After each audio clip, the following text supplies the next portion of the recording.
दोस्तों दोस्तों आज जिस स्टॉक की चर्चा मैं आपके सामने करने वाला हूं उस स्टॉक का नाम है केन्स टेक्नोलॉजी इंडिया लिमिटेड। और आप देखेंगे कि लास्ट ट्रेडिंग सेशन में यानी 5 दिसंबर को जब बाजार बंद हुआ है, स्टॉक 12.25% से भी ज़्यादा की गिरावट दिखाया है। और अब केन्स टेक्नोलॉजी में ना मैं कहूँगा बहुत सारे रूमर्स, बहुत सारी थ्योरीज, फिर मैनेजमेंट को लेकर के इश्यूज, और एक आप जो कह सकते हैं ना कि केन्स टेक्नोलॉजी का सबसे बड़ा जो मुझे पर्सनल एक इशू लगता था वो है वैल्यूएशन। क्या वो तमाम चीज़ें यहाँ पर कह सकते हैं गायब हो गई हैं अब इस गिरावट के बाद? और वो कौन सा र्यूमर है जो हमें ध्यान में रखना है या उसे ध्यान नहीं देना है? केन्स टेक्नोलॉजी में सबसे पहले डिस्क्लोजर बाद मेरी या मेरी फैमिली मेम्बर की इन्वेस्टमेंट हो सकती है। और अगर आप पुराने व्यूवर हो, आपको एक चीज़ पता होगा कि केन्स टेक्नोलॉजी में एक बात हमेशा कहते आया हूँ, स्टॉक है बहुत अच्छा बट प्रॉब्लम है इसकी वैल्यूएशन। और अगर आप एक पैटर्न नोटिस कर रहे होंगे पिछले कुछ समय में, जब भी किसी स्टॉक में रिटेल निवेशक अगर पैसा बनाया है तो उसमें एक चीज़ ज़रूर हुई है, अचानक से कहीं कोई खबर आएगी और स्टॉक क्रैश हो जाएगा बहुत बड़ी मात्रा में। अब केन्स टेक्नोलॉजी की जो आप कह सकते हैं जो भी एक रिस्पेक्टेड कह सकते हैं मैनेजमेंट है, उन्होंने बहुत सारे इंटरव्यू दिए हैं। इंटरव्यू से सवाल अलग अलग आ रहे हैं कि भाई कहीं ना कहीं क्या कुछ सच में छुपाया जा रहा है, क्या कुछ इशू है। मुझे ये लगता है एक चीज़ कि केन्स टेक्नोलॉजी में एक जो बड़ा आप कह सकते हैं इशू है वो है क्या जो बोरोइंग कॉस्ट है वो लिटरली में 17 से 18% है। जबकि मैनेजमेंट ये कह रही है कि भाई हमारा जो बोरोइंग कॉस्ट है वो एट मैक्स 9 to 10% है। ठीक है, एट मैक्स कह रही है। ठीक है, तो अगर बोरोइंग कॉस्ट इतना है तो यार बिल्कुल भी ये तो बहुत ही एक्सपेंसिव कह सकते हैं आप इंटरेस्ट रेट पे कर रही है कंपनी।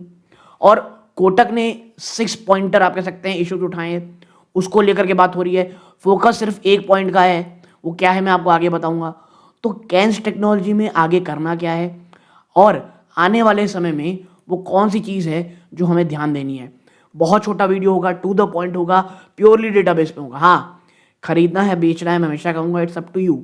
मेरा काम क्या है, बस जो इन्फॉर्मेशन है उसी को आपके सामने रखना है दोस्तों। ओके, नाउ अब बढ़ते हैं आगे। सबसे पहले भैया आखिर what went wrong with Kaynes Tech? तो जो मार्केट रिएक्शन रहा, एक कोटक इंस्टीट्यूशनल इक्विटीज ने एक रिपोर्ट निकाली जिन्होंने पाउंड किया केन्स टेक के जो फाइनेंशियल 25 की जो एनुअल रिपोर्ट है उसको, जिसके कारण बहुत से इन्वेस्टर ने कॉन्फिडेंस लॉस किया है और एक बड़ी मात्रा में सेल ऑफ देखने को मिला। और जो कोर कंसर्न है ना वो अकाउंटिंग ट्रांसपेरेंसी और बैलेंस शीट क्वालिटी को लेकर के है। ठीक है, तो प्राइमा फेस जैसे मैंने कहा पॉइंट बहुत है, बट सबसे बड़ा पॉइंट है अकाउंटिंग ट्रांसपेरेंसी। अब मेजर पेन पॉइंट क्या निकल के आए हैं तो देखिए, सबसे पहले फर्म जैसे कोटक, जेबी मॉर्गन, इन्वेस्टेक, इन्होंने हाईलाइट किया है मेजर पेन पॉइंट। पहला, अकाउंटिंग और डिस्क्लोजर कंसर्न, इनकंसिस्टेंसीज हैं पार्टी रिलेटेड, आप इन पार्टी रिलेटेड डिस्क्लोजर में। और जो सबसे बड़ा इशू था वो ये था कि एक मिसमैच देखने को मिल रहा है इनके डिस्क्लोजर को of large inter company transaction. इन्होंने आपस में कुछ ट्रांजेक्शन किया है उसको डिस्क्लोजर नहीं किया, जैसे खरीदना, कितना पे करना है और कितना मिलेगा बिटवीन इनकी जो पेरेंट कंपनी है केन्स टेक्नोलॉजी और इनकी जो सब्सिडरी है पर्टिकुलरली ये स्क्रामेको। ठीक है, अब मैं अगर प्रोनाउंसिएशन गलत कर रहा हूँ तो ठीक है, माफ़ कीजिएगा, बट एक आप कह सकते हैं ये है। और कंपनी आई भाई क्लैरिफिकेशन लेकर के कि भाई कंपनी ने क्लैरिफाई किया कि this were in inadvertent omissions in standalone statement और were correctly eliminated consolidated account, but जो लैक ऑफ ट्रांसपेरेंसी है इसने एक डाउट क्लियर किया। उन्होंने क्या, अभी देखो, हाँ, और जो मैं इसको छोड़ करके ना बात कर रहा हूँ जो इंटरनल उन्होंने किया कि हाँ भाई हमसे गलती हुई है, हमने डिस्क्लोजर, मतलब गलती ये नहीं है उनका है कि डिस्क्लोजर करने में हमने थोड़ी प्रॉब्लम की है, हम धीरे धीरे सीखेंगे और इसे और ट्रांसपेरेंट करेंगे। और देखो जैसी ये खबरें आती है ना, सबसे बड़ा सवाल क्या आता है कि हाँ भाई कंपनी तो गई, कंपनी तो बकवास है, कंपनी बेकार है, मैनेजमेंट बेकार है। और आजकल जिस तरह का माहौल है, या तो लोग बहुत ज़्यादा पॉजिटिव हो जाते हैं इस स्टॉक में या बहुत ज़्यादा निगेटिव हो जाते हैं। मुझे केन्स टेक बार बार मैं कहूँगा सिर्फ एक चीज़, वो इसकी वैल्यूएशन को लेकर के गड़बड़ लगता है इवन आफ्टर दिस।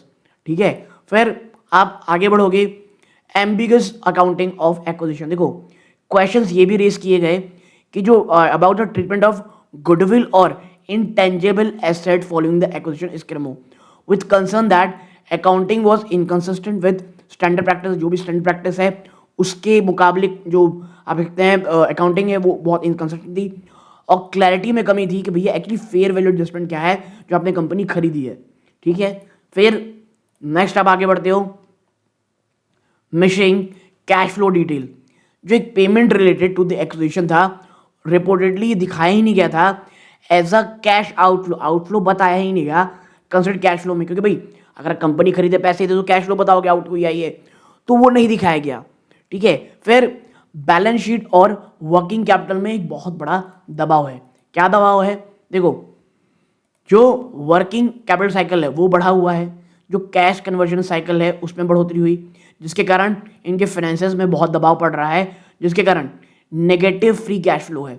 जब लास्ट टाइम हमने चर्चा की थी, जब रिजल्ट आए थे, मैंने कहा था वैल्यूएशन और जो कंपनी लगातार एक नेगेटिव कैश फ्लो दिखा रही है ना, बाजार इसे बिल्कुल भी सही नहीं लग रहा है।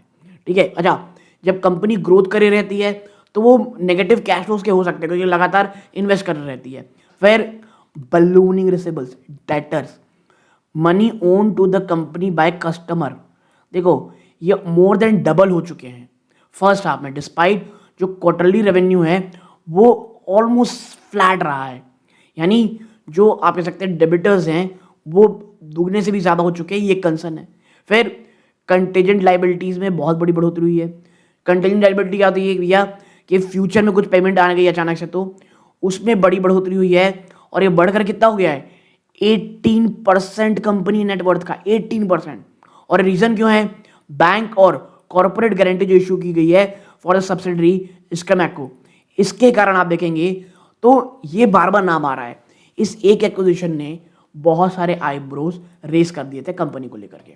फिर तीसरा है business worse and valuation concern. देखो कोर जो वीक कोर बिजनेस परफॉर्मेंस है, कुछ एनालिस्ट ये बात कह रहे हैं कि जो मेजॉरिटी ऑफ रीसेंट ग्रोथ आई है, इन्होंने जो एक्वायर्ड किया है ना स्मार्ट मीटर बिजनेस जो स्क्रैमेको जो ये धंधा करती है, वाइल जो परफॉर्मेंस है कोर इलेक्ट्रॉनिक मैन्युफैक्चर का वो धीरे धीरे स्लो हो रहा है। और मैं एक चीज़ बता दूं, ये जो ईएमएस सेक्टर है ना, ये पूरा का पूरा सेक्टर स्लो डाउन में है, बात सिर्फ इसकी नहीं है। ठीक है, तो आपका जो कोर बिजनेस है उसमें कमी आई। फिर इसके बावजूद आपकी वैल्यूएशन बड़ी एग्रेसिव है, स्टॉक की जो वैल्यूएशन है उसे देखा जा रहा है एज रिच कुछ एनालिस्टों के द्वारा, स्पेशली जो लगातार गिरती हुई बैलेंस शीट क्वालिटी है और कुछ गवर्निंग कंसर्न आ रहे हैं। और ये जो रीसेंट कंसर्न आया है इसकी गूंज में बता दूं बहुत लंबे समय तक आप सुनने वाले हैं। ठीक है, आप देखेंगे आगे बढ़ेंगे उससे पहले दोस्तों मात्र 16.5% ऐसे व्यूअर है जो हमारा वीडियो दे रहे हैं, चैनल सब्सक्राइब कर रखे हैं। आप सभी का बहुत बहुत धन्यवाद दोस्तों। और अगर आप इन 83.6 में से हैं, आपका धन्यवाद कि आप हमारा वीडियो देखते हैं, बट प्लीज़ उस लाल बटन को ज़रूर दबाइएगा। आपके लिए भले ही बहुत छोटी बात होती है, बट इससे हमारे चैनल की ग्रोथ होती है और हमें बहुत बहुत मोटिवेशन मिलता है दोस्तों। आपको किसी अन्य स्टॉक पर चर्चा करानी हो ये भी ज़रूर बताइएगा। तो भाई ये हो गए कि इश्यूज़ क्या थे, तो अब आगे क्या? तो देखो आगे क्या है, सबसे पहला है 1 मिनट, सबसे पहला है इन्वेस्टर सेंटिमेंट। मार्केट जो सेंटिमेंट है ये करंटली नेगेटिव है और ये रियलिटी है। और भाई साहब अगर 4000 के नीचे चला गया, ठीक है, स्टॉक केन्स टेक्नोलॉजी, और मैं ये बिल्कुल नहीं कह सकता कि नहीं जा सकता, बिल्कुल जा सकता है। अगर ये जाता है तो फिर 3500 से लेकर के 3300 के दरवाजे ओपन हो सकते हैं। जी हाँ, ये मैं वर्स्ट केस सिनारियो बोल रहा हूँ। ठीक है, और देखिए अगर आपके इन्वेस्टर आप 2-4 साल के 2-4-5 साल के हैं तो ये जो गिरावट है धीरे धीरे एक्यूमुलेशन का मौका है। और अगर ये 3.5 से 3300 और अगर 3000 तक जाता है तो भाई साहब ये लॉन्ग टर्म के लिए बहुत अच्छा होगा। पर्सनली आप मुझसे पूछेंगे अगर स्टॉक 4000 के नीचे जाता है या 4000 के आसपास जाता है तो सेकंड एक्यूमुलेशन मैं वहाँ पे करूँगा। ऑलरेडी एक्यूमुलेटेड हूँ मैं, तो सेकंड एक्यूमुलेशन मेरा 4000 के थोड़ा सा नीचे होगा। जी हाँ, 4000 के नीचे की मैं बात कर रहा हूँ, उससे ऊपर या 4000 आसपास तब तक रहेगा, तब तक हड़बड़ाने की मेरे को इसमें बिल्कुल भी ज़रूरत नहीं है। ठीक है, तो एनालिस्ट इस वाइज कह रहे हैं, स्पेशली जेपी मॉर्गन भी ये कह रहा है कि वैसे अभिनव बॉटम फिशिंग थोड़ा बचे अंटिल कुछ ज़्यादा क्लैरिटी ना आ जाए। इन्वेस्टर को वेट करना चाहिए Q3 की अर्निंग का, ताकि एक स्ट्रॉन्ग कैटलिस्ट बने और ये प्रूफ देगा कि भैया फाइनेंशियल मैनेजमेंट काफ़ी बेटर है। ये तो इन्वेस्टर सेंटिमेंट। फिर financial health, company must demonstrate एक क्लियर और एक सस्टेन्ड इंप्रूवमेंट इनके बैलेंस शीट में, कैश फ्लो में। और देखिए, जिस दिन कंपनी का कैश फ्लो अच्छा हो जाएगा, कंपनी कैश फ्लो पॉजिटिव दिखा देगी, डेबिटेड डेज में कमी आ जाएगी, उस दिन एक फ्रेश सेट ऑफ ट्रिगर बनेगा स्टॉक के लिए। और वो कब तक नहीं होगा? जब तक Q3 के नंबर नहीं आ जाते। ठीक है, फिर आप आगे बढ़ेंगे। बिजनेस स्ट्रैटेजी और गवर्नेंस। देखो, बिजनेस स्ट्रैटेजी क्या है? मैनेजमेंट को क्या दिखाना होगा? एक मजबूत एक्विजिशन और प्रोग्रेस।